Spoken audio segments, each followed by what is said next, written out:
Bon, bonjour à tous. On est là pour discuter de comment on mutualise une plateforme de gestion de l'énergie au sein d'un département. Donc, on va se présenter ensemble avec Sébastien. Et puis, bonne écoute. Donc, moi, c'est Abel Pradey. Je suis chef de projet plateforme chez Adviseo. Mon rôle à moi, en fait, c'est de paramétrer la plateforme Savvy pour notre client. Donc, en gros, l'accompagner tout au long du projet jusqu'à la livraison.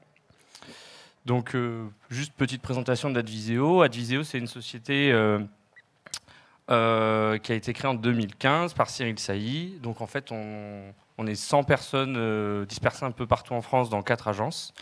Et donc, 50% de nos membres, en fait, sont des energy managers, donc en fait des experts de l'énergie. Donc, on cultive un petit peu une expertise assez fine de l'énergie. Et donc, notre objectif premier, c'est de faire des économies d'énergie à nos clients sur des patrimoines bâtis. Donc bonjour, moi je suis Sébastien Antique. Donc je suis en charge de la mise en place et de l'administration de la plateforme au sein du syndicat départemental d'énergie des Côtes-d'Armor. C'est un syndicat qui a été créé en 1937. On regroupe donc 348 communes sur le département, également 8 EPCI.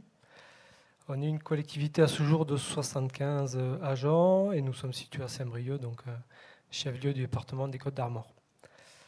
Donc les principales missions du syndicat, c'est vraiment la gestion du réseau électrique et gazier en partie, via notamment la gestion de la concession avec Enedis. On intervient également sur patrimoine bâti des collectivités, donc c'est vraiment en aide, en support des collectivités pour tout ce qui est rénovation de leurs bâtiments quand nécessaire.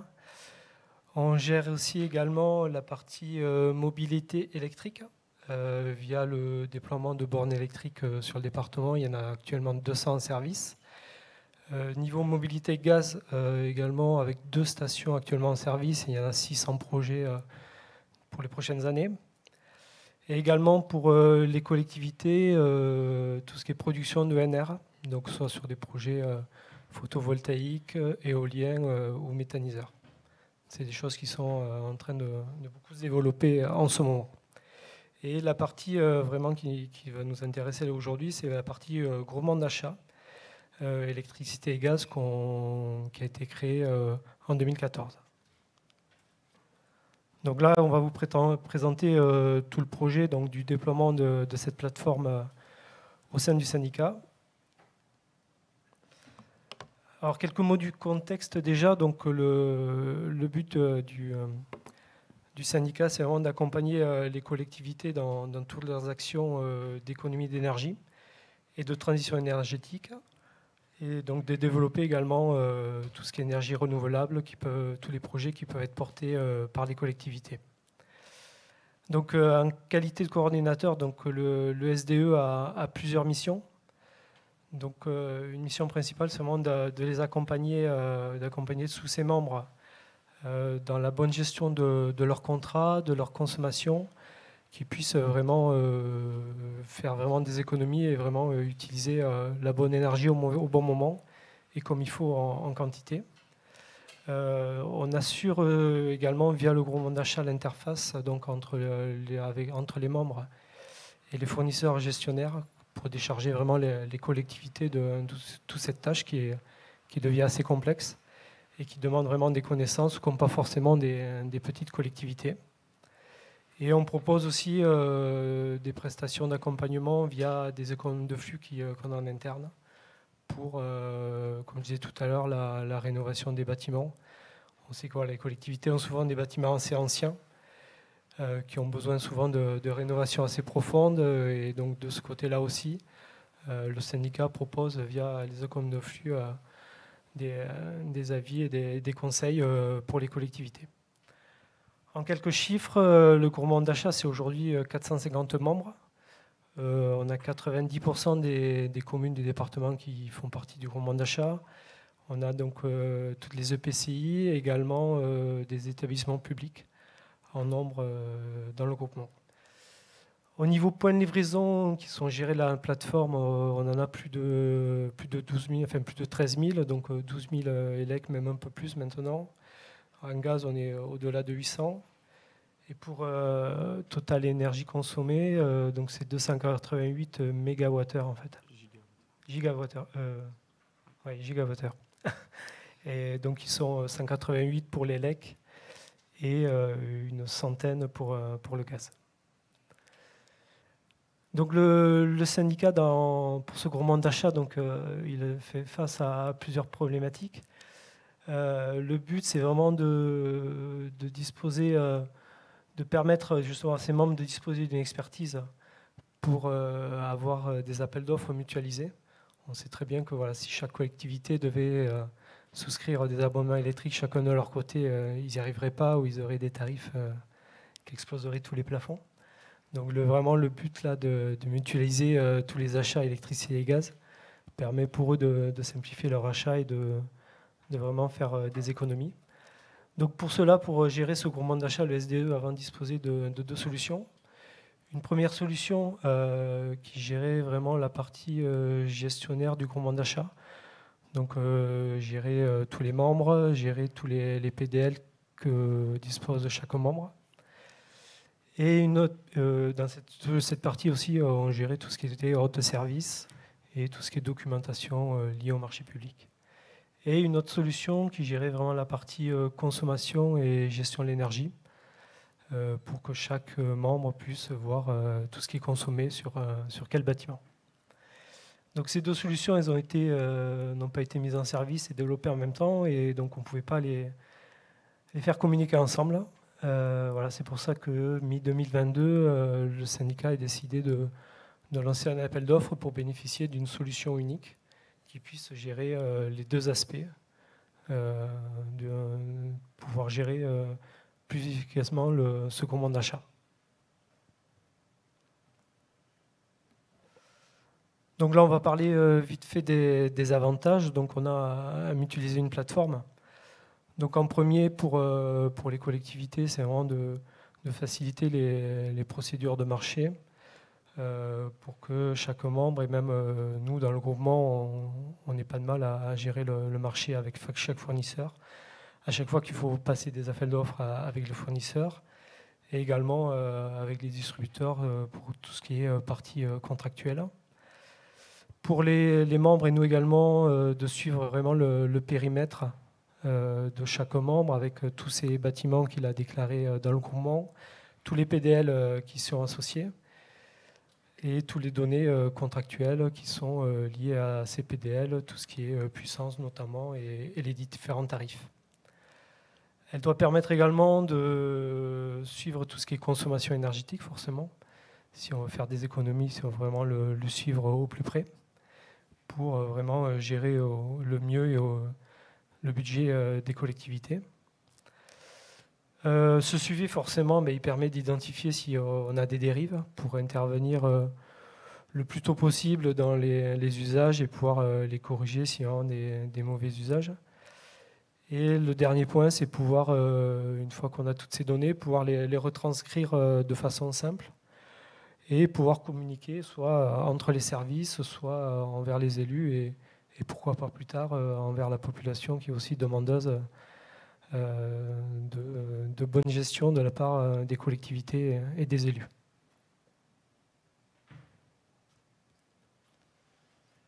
Alors pourquoi le SDE a choisi Edviseo? Pour le syndicat, c'est une solution qui nous est apparue la plus complète et la plus adaptée à nos besoins. Donc, ce que permet Savvy, il permet de gérer tout le périmètre du groupement d'achat. C'est-à-dire que sur la plateforme, on a vraiment tous les points de livraison qui sont identifiés, qui sont classifiés par membre, par EPCI. On peut créer également, nous on a créé une classification spéciale éclairage public pour vraiment améliorer aussi la gestion du syndicat sur la partie éclairage public et maintenance. On peut gérer également ce qu'on appelle des points de mesure, c'est-à-dire c'est des points de gestion de l'énergie qui ne sont pas très relevés, notamment tout ce qui est propane, bois, où on peut lier, associer à ces points de mesure des consommations et des factures, pour que le membre il ait vraiment tout son quota énergie géré au même endroit. Ensuite, donc, la plateforme elle collecte toutes les données énergétiques sur les portails des fournisseurs et également des distributeurs. Le but, c'est de collecter toutes les données liées aux consommations et aux factures et de vérifier qu'on a bien toutes ces données-là, qu'on ait vraiment une complétude globale sur toutes les périodes de consommation et sur tous les bâtiments, pour qu'après, on puisse vraiment, une fois qu'on est sûr d'avoir toutes les données, de pouvoir faire la meilleure analyse possible. Voilà, sans données fiables, si on n'est pas sûr de ce qu'on a comme info, on ne peut pas vraiment faire de préconisation adaptée à la collectivité. Ensuite, chaque membre, donc, lui, ce sera une plateforme dédiée pour gérer ses PDL. Donc, il aura accès à un seul endroit, à une seule adresse à tous ses PDL. Il n'aura pas à naviguer en fonction du fournisseur qu'il a sur telle plateforme ou d'une autre. Donc, il aura vraiment accès à toutes ses consommations, à toutes ses factures. Et ce sera pour lui beaucoup plus simple d'extraire ça, pareil, pour pouvoir communiquer envers les élus ou les services techniques ou services financiers. Ensuite, à terme, voilà, chaque membre il sera vraiment en mesure de gérer son patrimoine, de pouvoir créer, modifier ou supprimer ses points de livraison, de créer ses bâtiments, de pouvoir regrouper les PDL d'un même bâtiment au même endroit, pour vraiment pouvoir analyser finement au bâtiment de besoin, s'il y a besoin de toute la consommation de bâtiment, pour pouvoir après axer la rénovation sur tel ou tel bâtiment et bien identifier le niveau de rénovation nécessaire. Et ensuite, voilà, en conclusion du choix d'Adviseo, c'est que voilà, on a trouvé un partenaire à l'écoute qui comprend bien nos besoins. Du coup, mon achat, c'est un peu particulier. Et voilà, donc le déploiement de la plateforme s'est plutôt bien passé. Il y a des choses à faire, il y a encore des petites briques à déployer, à consolider. Mais voilà, on a bien travaillé et on va continuer à travailler de cette façon avec Adviseo dans les prochains mois. Voilà, donc je vais passer maintenant la parole à Abel qui va vous parler plus spécialement du déploiement de Savvy à l'échelle du département. Je vais vous décrire un peu plus Savvy globalement et puis même comment s'est passé le déploiement. Allez. Donc juste petit rappel, donc même si Sébastien en a un petit peu parlé, Savvy, c'est une solution qui a été développée à 100% en interne. Donc en fait, on l'a un peu construite comment nous on l'utilisait, parce que comme je vous expliquais tout à l'heure, une grande partie des personnes chez nous en fait sont des energy managers et avaient des besoins techniques. Donc en fait, c'est une réponse à leurs premiers besoins à eux. Et en fait, ça s'est développé jusqu'à chez nos clients pour devenir une solution que l'on partage. Parce qu'aujourd'hui, c'est utilisé à la fois en interne, mais aussi en externe chez nos clients. Je rajouterais que du coup, il y a une vraie ingénierie de data là-dessus, parce que du coup, on récupère nos données en direct chez les fournisseurs et les distributeurs. Donc, il faut un peu gérer tout ça. Et donc, surtout, il y a un vrai sujet sur la complétude et la qualité de données. Donc, en fait... c'est bien sympa de remonter de l'information, mais il faut qu'on explique bien à tout le monde d'où vient la donnée, est-ce qu'elle est fiable ou pas, comment on remplit les trous quand il y en a. Donc il y a un vrai sujet là-dessus et on fait au mieux pour que ce soit clair pour nos clients. Et donc en plus de ça, dans le déploiement, on essaye de personnaliser au maximum la plateforme pour nos clients, donc essayer de répondre à leurs premiers besoins, parce que bon, ben voilà, la plateforme est un peu... un template, on va dire, basique, mais ensuite, on va essayer de la personnaliser au mieux. Moi, je rajouterais que cette plateforme, elle est un peu pour tout le monde, entre guillemets. En tout cas, elle a plusieurs échelles, parce qu'elle peut être utilisée par un agent de terrain, avec des visualisations, par exemple, de courbes de charge. Donc, ça va être vraiment pour analyser le bâtiment et trouver les gisements pour faire des économies d'énergie. Mais ça va être aussi pour de la visualisation parc, avec ben, voilà, un responsable technique, ou même, dans notre cas-là, un maire de mairie, lui, ça ne l'intéresse pas de savoir comment son bâtiment fonctionne vraiment. Lui veut savoir si son patrimoine il est bien géré et s'il arrive à en tirer quelque chose, en fait, tout simplement. Donc ça, je trouve qui est intéressant, c'est que du coup, on a vraiment des échelles d'utilisation, mais aussi des échelles de visualisation. On peut passer. Donc la solution, elle a pas mal de quoi. Elle a plusieurs bénéfices en tout cas. Donc comme je l'ai dit, elle permet de remonter de la donnée, la fiabiliser. Donc ça c'est le premier point. Mais ensuite, elle va avoir des fonctionnalités pour comparer, créer des indicateurs de performance énergétique et pouvoir un peu discuter. Parce que maintenant qu'on a de données, c'est bien, on va essayer de l'exploiter. L'objectif à terme, c'est de proposer des plans d'action, par exemple. Et ces plans d'action peuvent être intégrés à la plateforme. On peut éditer des rapports aussi de manière semi-automatisée, j'ai envie de dire. Donc pareil, on va pouvoir s'envoyer des comptes rendus depuis la plateforme de la consommation mensuelle ou annuelle d'une partie du parc à une partie des utilisateurs. Donc c'est ce genre de choses-là. Et donc voilà, je remets une couche sur le fait que c'est une plateforme un peu pour tous. Ça permet vraiment d'harmoniser l'usage. Et donc on n'a pas une plateforme, plusieurs plateformes pour plusieurs usages, mais bien une seule plateforme pour plusieurs usages.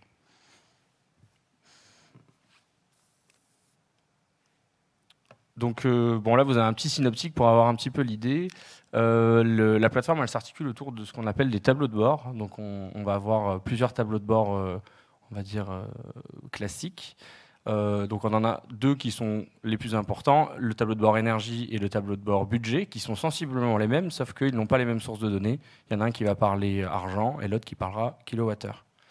Donc ces tableaux de bord-là, ils permettent notamment de permettre de comprendre la répartition de nos consommations, que ce soit par fluide ou par usage, par exemple. Faire un suivi mensuel et annuel, avoir un comparatif entre le mois de l'année d'avant, donc on peut avoir du N-1 par exemple, avoir un retour sur les économies d'énergie valorisées d'une année à une autre, d'un mois à un autre. Et de la même manière, il peut y avoir la même chose pour le budget. Donc, vous pourrez avoir des atterrissages budgétaires, suivre, est-ce que vous avez été plus performant ou pas d'une année à l'autre. Donc voilà, tout fonctionne autour de ces tableaux de bord-là. Et en plus de ça, on peut rajouter des indicateurs de performance énergétique, donc typiquement classés par tous les bâtiments de notre parc par performance, par exemple. Et donc, ça nous permet tout de suite de voir en fait quels sont les bâtiments qui sont très sensibles à la dérive ou pas. Donc voilà, pour finir, je vais juste vous expliquer comment ça fonctionne, ou en tout cas comment ça s'est passé avec le syndicat d'énergie pour un déploiement pas si classique que ça finalement. Le premier enjeu, c'est de récupérer de la donnée d'entrée de qualité, ce qui est assez dur sur un patrimoine, comme on disait, de plus de 13 000 PDL, parce que du coup, il faut qu'on trouve les PDL associés au bon bâtiment, que tout ait le bon nom, que tout soit relié au bon distributeur, et c'est des choses qui prennent parfois une ampleur assez importante. Une fois qu'on a ces bonnes données d'entrée, qu'on a réussi à bien remonter la donnée, il faut arriver ensuite à bien segmenter les usages et les classifications. Donc c'est ce que disait Sébastien, que chaque collectivité et chaque usager de chaque collectivité voit bien ses propres bâtiments au bon endroit avec le bon nom. Donc voilà, c'est tout un process qui nous a pris quand même 5-6 mois, donc on est plutôt content. Mais bon, donc voilà à peu près comment ça se passe. Et puis même maintenant qu'on a à peu près fini le sujet, il reste à faire en sorte que ça perdure. Parce que une liaison avec un distributeur ou un fournisseur, ça peut changer. Typiquement, il y a un sujet qu'à la fin de l'année, le SD22 change de fournisseur gaz. Il va falloir qu'on s'aligne et qu'on continue à remonter de la donnée. Donc voilà, le projet, il a une partie déploiement, mais il a aussi une vie après. Et donc, il faut qu'on s'y adapte et qu'on continue là-dessus. On peut passer. Donc voilà, donc les points de succès qu'on retient, c'est que pour nous en tout cas, je pense chez Adviseo, parce que pour eux c'était, même si c'était pas le premier déploiement, en tout cas, ça a été un vrai challenge parce que voilà, beaucoup de typologies différentes, beaucoup d'acteurs. On fait le maximum pour contenter tout le monde parce que le SD22 est notre premier client, mais en fait on se rend compte que derrière eux il y a énormément de collectivités avec plein d'acteurs qui n'ont pas du tout les mêmes besoins. Hein. On peut se retrouver avec des économes de flux qui eux fonctionnent. Ils travaillent sur les bâtiments et ils ont des objectifs annualisés là-dessus, donc eux ils ont des attentes, mais un mairie de collectivité, lui, en aura un autre, et du coup il faut qu'on essaie de contenter tout le monde. En plus, voilà, moi, alors je vais parler un peu de la mise en service qui a été somme toute assez rapide. On a mis 4-5 mois à avoir une solution qui soit en service, qui répertorie, comme j'ai dit, plus de 13 000 points de livraison. De plusieurs fournisseurs. Voilà, donc il a fallu quand même répertorier tout ça.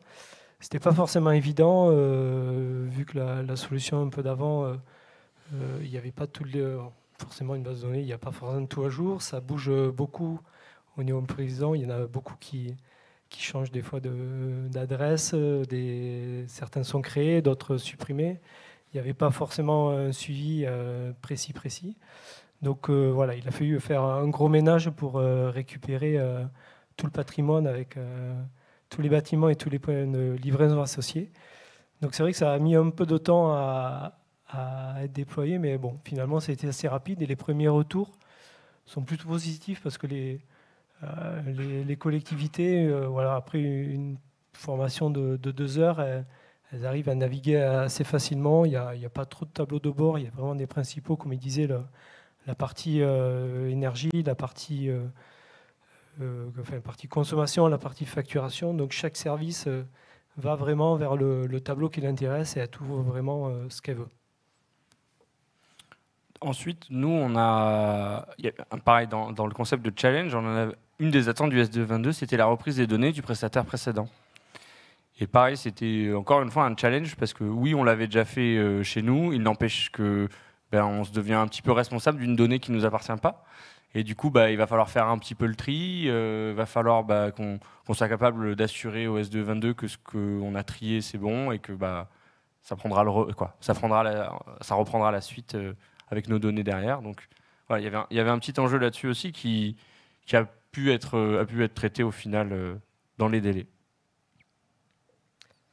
Ensuite, voilà, par rapport au succès, et ce qu'on voit nous qui va nous apporter beaucoup, c'est vraiment les actions qu'on va pouvoir mener grâce à ces analyses et ces tableaux de bord.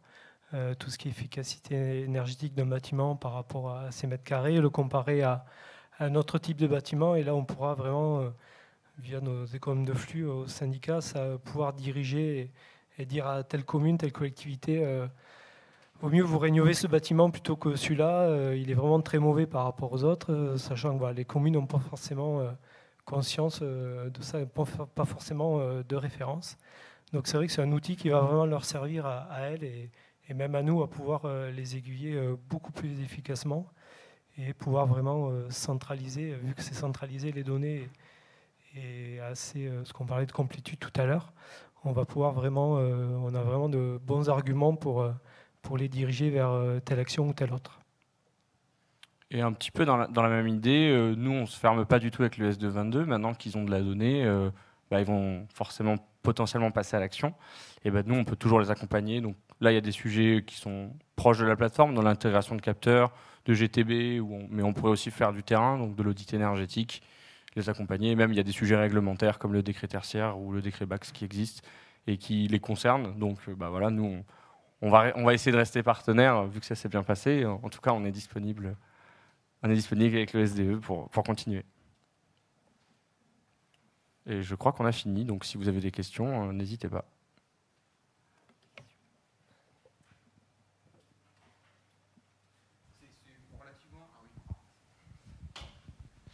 C'est relativement à la maîtrise de vos outils, surtout la pérennisation des sites. Quelle autonomie vous avez dans l'utilisation pour ajouter un site ou en masquer au fil de l'eau? Ou est-ce que vous êtes obligé d'appeler Advisio pour administrer votre outil de monitoring? Alors, pour l'instant, la partie, on va dire, groupement d'achat et gestion vraiment des points de livraison, elle n'est pas intégrée. Mais c'est prévu, c'est en développement et on devrait l'avoir pour la fin de l'année. Pour que chaque membre puisse gérer ses points de livraison et les affecter au bâtiment qu'il veut. Et du coup, je rajouterais de manière globale, parce que là, le syndicat d'énergie, c'est un petit projet un petit peu hors scope d'habitude, parce qu'il est très imposant avec énormément d'acteurs. Mais globalement, dans le minima de la prestation, vous avez un support de niveau 1 auquel vous envoyez en fait tout simplement une demande et la modification de votre périmètre, à part grande mesure, admettons vous triplez votre volume, effectivement, on en reparlera, mais si c'est un bâtiment qui change de nom ou un PDL qui vous concerne plus, oui, on le supprimera sans problème, quoi. Bonjour, donc moi c'est Margot Schulz de Nova Build, l'association qui est un centre de ressources sur la construction durable en Pays de la Loire. J'avais une question, est-ce que votre plateforme est interfacée avec la plateforme Opérate par rapport au décret tertiaire? C'est la première question. Et la deuxième question, donc vous parliez de plan d'action et de recommandations, et je voulais savoir si sur votre plateforme, est-ce qu'il est possible d'intégrer aussi les caractéristiques de l'enveloppe du bâtiment, de l'état des équipements et éventuellement des indicateurs d'intensité d'usage, voilà, pour effectuer ces recommandations. Merci. Alors en 2 temps, concernant le décret tertiaire de manière globale, nous on fait partie des entreprises qui se sont positionnées pour l'ouverture à l'API. Donc l'objectif à grand terme, ça serait que les informations qui sont dans la plateforme nourrissent Opérat directement. On parlera pas mal de l'ADEME et d'Opérat ici, mais dans le concept, nous on est prêts et donc on fera au mieux pour que ça fonctionne. Je ne veux pas vous dire que dans l'année ça sera prêt parce que on est tributaire d'eux, mais globalement j'aime espérer que déclaration de 2025, ça marche ou ça marche à moitié au moins, quoi. L'objectif, c'est que ça fonctionne. Donc, du coup, pour les questions d'intégration de données externes, donc typiquement indicateurs d'intensité d'usage et autres, c'est déjà prêt, entre guillemets. On appelle ça, nous, des attributs, mais en fait, simplement, c'est juste une case qui sera renvoyée dans le fichier Excel, entre guillemets, à terme, via l'API Opérat. Et après, si vous avez, en fait, ça dépend ce que vous voulez faire, en fait, des données que vous rentrez. Si c'est des sujets d'affichage ou de commentaires, aucun problème. Si c'est des sujets, vous voulez en fait rendre dynamiques ces données-là, c'est possible, mais du coup, on va dire, c'est une prestation un peu particulière. Donc, c'est-à-dire qu'on peut créer n'importe quel tableau de bord avec n'importe quelle source de données. Faut-il que vous soyez capable de nous donner les bonnes infos avec les bons lieux et que on se mette d'accord, entre guillemets. Mais globalement, on peut construire des choses. Donc, si vous voulez des indicateurs spécifiques, on peut le faire. Vous voulez juste poser de l'information sur votre bâtiment, vous pouvez le faire aussi. J'espère avoir répondu.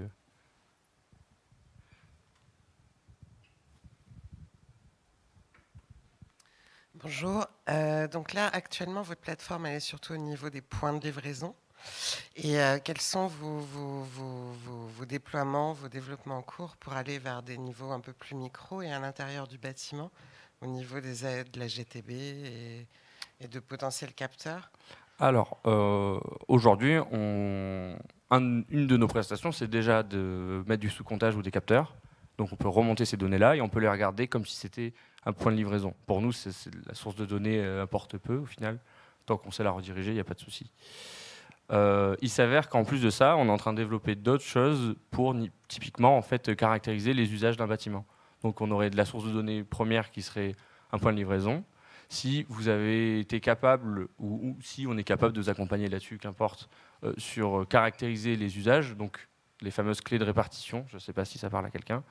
Si vous les connaissez, on peut déjà créer des prorata pour en fait vous faire parvenir l'information. Donc je ne sais pas, moi, votre chauffage représente 60% de votre consommation d'électricité.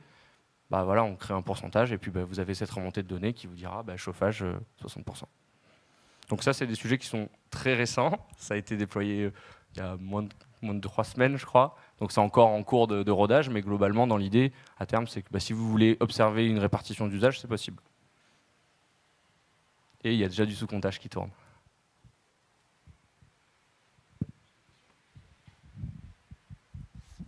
Merci. Merci pour la présentation. Est-ce que, donc là, vous faites surtout sur la plateforme Adviseo de la remontée d'informations. Est-ce que vous êtes aussi capable de faire du pilotage d'objets? Non. Okay. Globalement, non. Et je ne pense pas qu'en plus ce soit prévu. On n'a pas vocation à être une GTB ou de l'hypervision plus. Donc je serais plutôt sur un non franc en plus.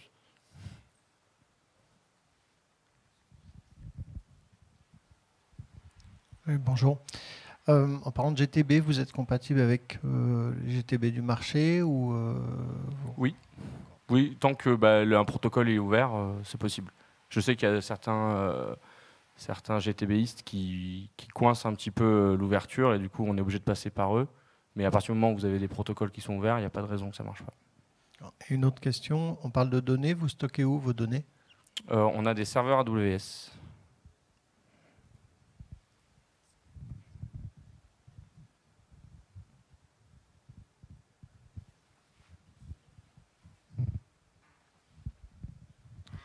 Bonjour, vous venez de dire que vous n'aviez pas la capacité du coup d'agir sur les équipements, enfin en tout cas de les piloter. Et en introduction de votre prise de parole, vous avez parlé d'Energy Manager. Ouais. Du coup, quelle est la nature de la prestation d'Energy Manager que vous mettez en complément de votre plateforme? En fait, bon, à l'origine, j'aurais même dit que c'est l'inverse. C'est plutôt la plateforme qui est en complément de l'energy management. Globalement, en fait, l'energy manager, nous, à l'origine, c'était plutôt objectivé. Donc, par exemple, on avait un contrat avec Carrefour où on devait faire 10% d'économie d'énergie ou 15% d'économie d'énergie sur 5 ans. Et du coup, en fait, il y avait des protocoles qui étaient mis en place, notamment, je ne sais pas si vous connaissez l'IPMVP, qui permettait de me calculer les économies d'énergie.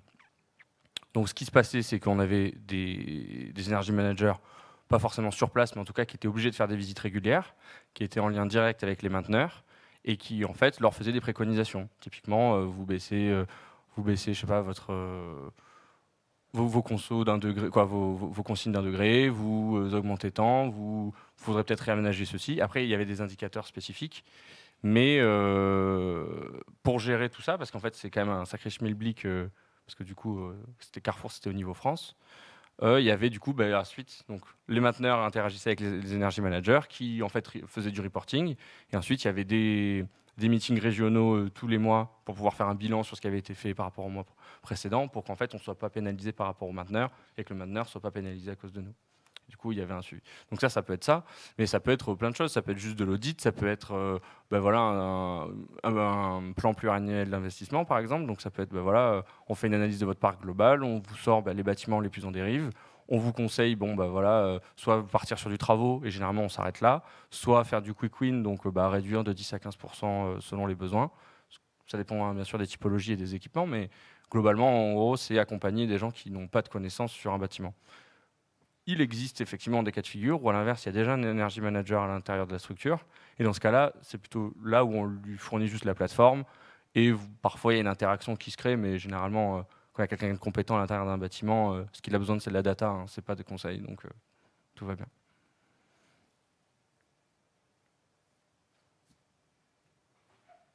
S'il n'y a pas d'autres questions, je peux vous libérer. Vous pouvez passer nous voir au stand 7. Et puis, merci à vous pour votre attention. Merci.